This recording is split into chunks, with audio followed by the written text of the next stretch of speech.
So the Assad regime in Syria has fallen, marking a seismic shift in Middle Eastern politics and signaling a considerable setback for Russian President Vladimir Putin's geopolitical ambitions. After a rapid and frankly decisive offensive led by opposition forces including Hayat Tahrir al-Sham, or HTS, which is an Islamist group with al-Qaeda roots, as well as Turkish-backed militias, Assad's regime and Damascus fell. Now, the swift offensive, which began with the capture of key cities like Homs, culminated with the storming of Damascus. Civilians celebrated the regime's downfall across multiple cities, tearing down symbols of Assad's dictatorship and ransacking his residence, while expressing hope for a better future. Now, the collapse of Assad's regime, which was once propped up by years of Russian military and financial support, underscores the limits of Moscow's influence and raises questions about Moscow's reliability as an ally. The former president Bashar al-Assad and his family reportedly fled to Moscow, where they have been granted asylum on, quote, humanitarian grounds. Now, Assad and his family fleeing Syria to Russia has sparked international outrage, and it is further diminishing Russia's global standing. They have gone from protector to host, as Russia's involvement in Syria has long been touted by Putin as a showcase of Moscow's global power and ability to protect its allies. Since intervening in 2015, Russian forces provided air and ground support to Assad's military, helping him reclaim significant territory. However, the regime's fall reveals the fragility of this strategy and highlights Russia's inability to secure lasting stability pretty much anywhere in the globe, even in their own backyard.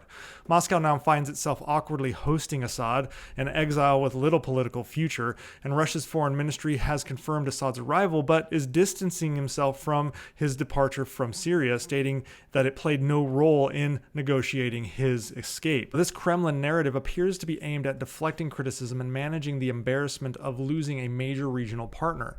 Adding to Russia's woes, Moscow has begun withdrawing military assets, including naval forces, from the Tartus base, signaling a quiet retreat from its once lofty ambitions in Syria.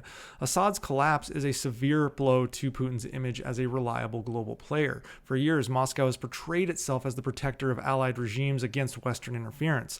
The fall of Damascus undermines this narrative and raises questions about Russia's capacity to deliver on its promises. This failure also resonates beyond the Middle East, weakening Moscow standing in other spheres of influence, such as Africa and Central Asia. Putin's inability to prevent Assad's collapse stems from a combination of overextension in Ukraine, strategic miscalculations by the Kremlin in the region, and external pressures from more powerful global players such as the United States.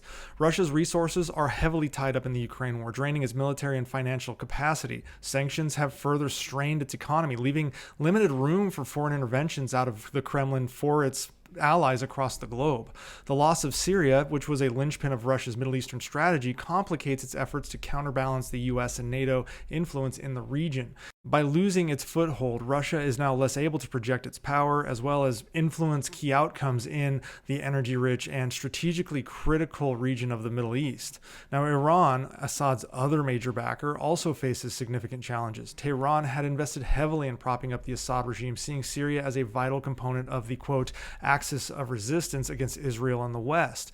Now, the regime's collapse undermines this strategy, isolating Hezbollah and disrupting Iranian logistics routes through Syria. While Iran has adopted a more measured tone, emphasizing the need for Syrians to determine their own future, the reality is stark here. Without Assad, Iran's influence in the region is severely diminished, and its ability to challenge Western and Israeli interests are weakened. And this is causing strain between Tehran and Moscow because both are grappling with the fallout of their failed investment in Assad's survival, and there's a blame game already beginning. Now, the United States, for its part, has welcomed the fall of Assad, with President Joe Biden calling it a fundamental act of justice. Washington has emphasized its commitment to supporting the Syrian people while ensuring extremist groups like ISIS do not exploit the power vacuum. U.S. forces remain active in Syria, targeting ISIS positions and working with Kurdish allies to maintain stability in the liberated areas. The U.S. also sees Assad's downfall as a win for Western credibility, contrasting with Russia's failure to safeguard its ally. This development strengthens the perception of U.S. and NATO resolve, particularly in managing crises and countering authoritarian regimes globally. Israel, with the assistance of the United States, has responded to the upheaval by taking precautionary measures, including seizing a buffer zone in the Golan Heights to address potential security threats. Israeli airstrikes have targeted abandoned Hezbollah weapons depots in Syria, aiming to prevent advanced arms from falling into the wrong hands. Turkey, a supporter of the opposition forces, is positioning itself as a key player in shaping Syria's future. However, the involvement of HTS, which as I said before is backed by Al-Qaeda and is a group with extremist roots, complicates the transition as the international community remains wary of their capacity to govern effectively. So what's next for Syria here, though? Well, the fall of Assad marks the end of over 5 decades of Ba'ath Party rule in Syria, but Syria's future remains uncertain. The leader of HTS, Abu Muhammad al-Julani, has expressed a desire for a more moderate Islamic agenda, but there is skepticism here. The international community is closely monitoring the situation, emphasizing the need for inclusivity, stability, and human rights in the transition. The stakes are quite high here for many players on the global stage. A misstep could plunge Syria into further chaos, and that would expand into the broader Middle East, while a successful transition could reshape the regional balance of power in a manner similar to Western allies like Jordan and Egypt. For Russia and Iran, the loss of Syria is a glaring failure that forces both countries to reevaluate their strategies and ambitions. Meanwhile, the US and its allies are positioned to fill the void with aid and forces that are already in place, potentially reshaping the region to their advantage, while once again proving the collective West, as led by the US, is very powerful and very influential still.